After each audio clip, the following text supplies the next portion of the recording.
But the culture predominantly is, you know, people linking up with people and providing good service. You know, when it comes to doing business with people, that's the way usually it is. You know, like we had one lady, the lady who fixed your car. Actually, we were talking to her. She's from up north. Super sweet lady. I asked her, you know, where she was from because I wasn't sure, and she told me she was from. Was it Boston? I think it was Boston, and she was super friendly, but she also, we were talking about, you know, her coming down here, and she's like, yeah, there's a lot of northerners that do come down here who will, you know, excuse my language, but they'll shit on here, you know, and I don't mean like the way they live, I mean the way they talk about it. They talk about it like this place is so awful.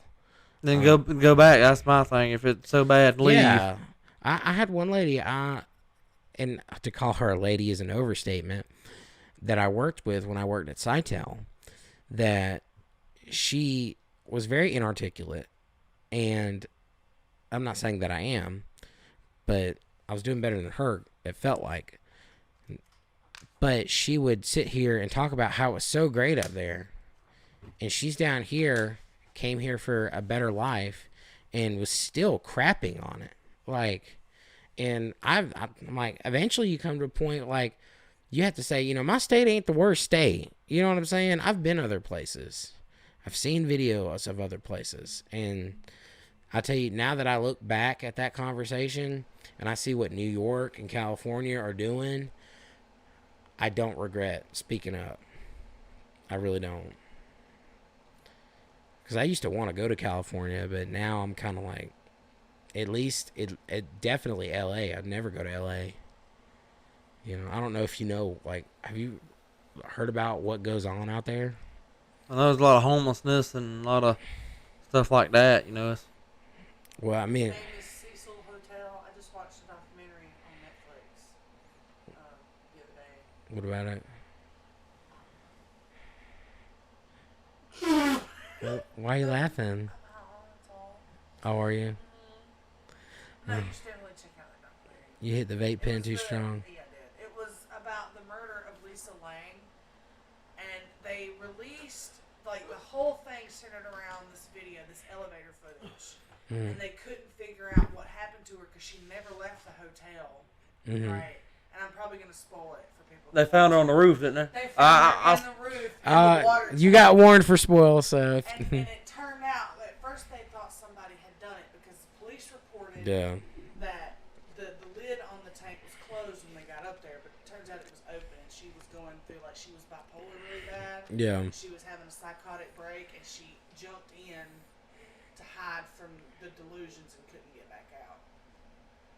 Found her like 16 days later in the water tank because the guests were complaining about the funny smell and taste of the water. Oh, that's. The guests had been showering, brushing their teeth from Oh. the water in the water tank. And this was in that's how they California? found it. Was this in California? It's in LA, the Cecil Hotel. How recently?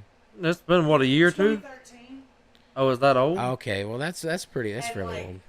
2 blocks from the Cecil is what they call Skid Row, and it's just tent people, like homeless, and it's terrible. Really. Yeah, and that's what I've heard about that too. Like, and that's one of the reasons so many people have left. It's because they aren't taking care of. But then they want to come to our state and ruin our state, make it like that. That's where people don't understand why Southerners do get frustrated. Is because we feel like that you're going to come and crap on our state, and we don't want that. But at the same time, if you're going to come bring innovation, if you're going to come help this place, not hurt this place, you know, Dan Crenshaw said this. I'm not like his biggest fan, but I've listened to him some. He says, I believe a senator in Texas, you know, it's like there's a certain way to vote. That might not have been Dan Crenshaw, but there's a certain way to vote, you know, that has helped us. We're not perfect. I obviously, if you've watched any of my podcasts, think that there's some things that need to change here. But no, for sure, most definitely. There's room for improvement. Always If room. you're so idealistic that, you know, you turn it into that, you know, we don't need that. here. You know, we don't. I don't know what all the difference is in the management between their zoning and cities and the way they re-release people from prison so quickly. I don't know what it is, but we don't need that. Not at least not their governance. I mean, that's why the South didn't win the first time. We didn't have the infrastructure and the advancement. They were so stuck in the old ways of plantations and stuff. Yeah, it took a long time for the South to rebuild. That's actually one of the things I learned in history. I don't know how long that took, but it didn't happen overnight. But we're doing pretty good today, I would say. You know, if we get the gas prices to come down, we'll be all right. I was gonna say something. I can't